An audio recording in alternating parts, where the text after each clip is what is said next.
मी doctor Machhindra Bangar महाराष्ट्रातील हवामान परिस्थिती संदर्भात ताजा अंदाज देणार आहे।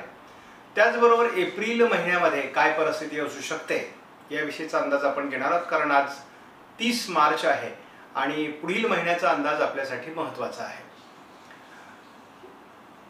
आपल्याला एक माहिती आहे की जानेवारी फेब्रुवारी मध्ये अगदी थेंबभर पण पाऊस पडलेला नाही आहे आणि मार्चही जवळपास 3 आठवडे कोरडे गेलेले होते। चौथ्या आठवड्यात शेवटच्या थोडं महाराष्ट्राच्या दक्षिणी भागातून पावसाचा प्रभाव निर्माण झाला आणि काही जिल्ह्यांमध्ये थोडंफार पावसाचं नोंद त्या ठिकाणी झालेली होती। मात्र एप्रिल महिना असा राहणार नाही, कारण एप्रिल महिन्यामध्ये बहुतांश जिल्ह्यांमध्ये पाऊस होणं अपेक्षित असतं, कारण एप्रिल महिन्यामध्ये होणारा पाऊस हाच मान्सूनचा मूळ पाऊस असतो आणि एप्रिलमध्ये होणारा पाऊस हाच मुख्य मान्सूनचा स्रोत निर्माण करणारा पाऊस असतो। कारण एखाद्या विभागात किती पाऊस पडेल आणि किती पाऊस पडावा हे जवळपास एप्रिल महिन्यातील पावसावर ठरलं जातं। त्यामुळे आम्ही असं बघतो की साधारणपणे शास्त्रीय दृष्ट्या किंवा हवामान दृष्ट्या आपण असा विचार करू शकतो की एप्रिलच्या महिन्यामध्ये सुरुवातीलाच बऱ्याचदा आपल्याला असं दिसतंय की बऱ्याच जिल्ह्यांमध्ये हलका ते मध्यम पाऊस होण्याची शक्यता आहे। काही ठिकाणी गारपीट देखील होईल, परंतु एप्रिल महिना कमी अधिक प्रमाणात पावसाळी राहण्याची शक्यता आहे। त्याहीपेक्षा महत्त्वाची गोष्ट म्हणजे एप्रिल महिन्यामध्ये एखादं वादळ तयार होईल का याच्यावर सुद्धा थोडी शंका निर्माण होते आहे।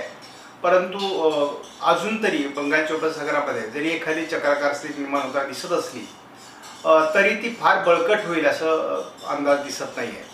तर आपण बघूयात की 15 तारखेनंतर याला कदाचित पुन्हा नवीन सिस्टम तयार होण्याची शक्यता आहे आणि जर ती बळकट तयार झाली तर पावसाचं प्रमाण एप्रिलमध्ये सुद्धा वाढू शकतं।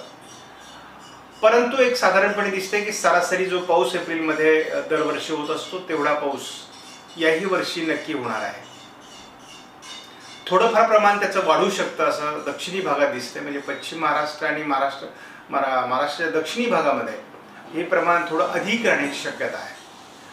आता आपण बघतो की वातावरण तयार होतं, परंतु त्याला फार बळकटी अजून मिळत नाही आहे, म्हणजे खूप पोषकता निर्माण झालेली नाही आहे आणि त्यामुळे हे जे 2-3 महिने कोरडे गेलेले आहेत त्यामुळे लगेचच पावसाला पूरक अशा प्रकारचं वातावरण होत नसतं।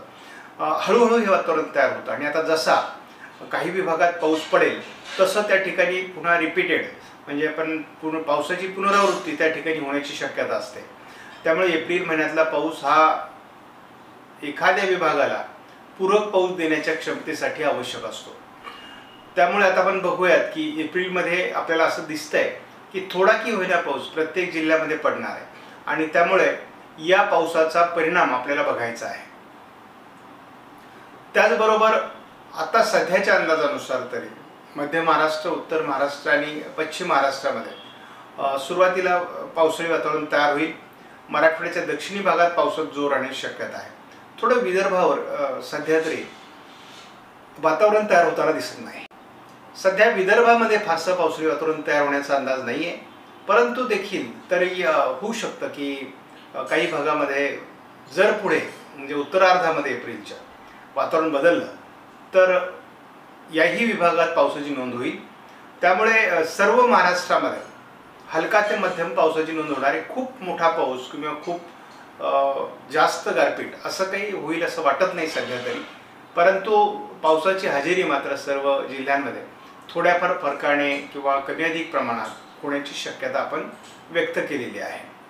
आता जसं मान्सूनचा पूर्वकाळ सुरू झालेला आहे, म्हणजे आपण तो 1 मार्चपासूनच मानतो आणि त्याच्या मध्यावर आपण पोहोचलो आहोत, कारण मे हा शेवटचा कालावधी आहे आणि नंतर आपल्याला जूनमध्ये लगेचच मान्सूनचा प्रभाव सुरू होणार आहे। यावर्षी सरासरी पाऊस असणार आहे किंवा थोडा सरासरीच्या अधिक सुद्धा असणार आहे, त्यामुळे फार घाबरून जाण्यासारखी सध्याची परिस्थिती नाही आहे। त्यामुळे यावर्षीचं पाऊसमान चांगलं आहे आणि एप्रिलमध्ये देखील सामान्य पाऊस किंवा आपण त्याला असं म्हणू की सरासरी एवढा पाऊस होण्याची शक्यता आहे।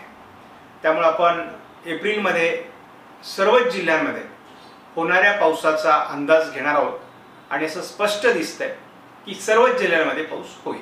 धन्यवाद. जय हिंद, जय महाराष्ट्र, जय बळीराजा.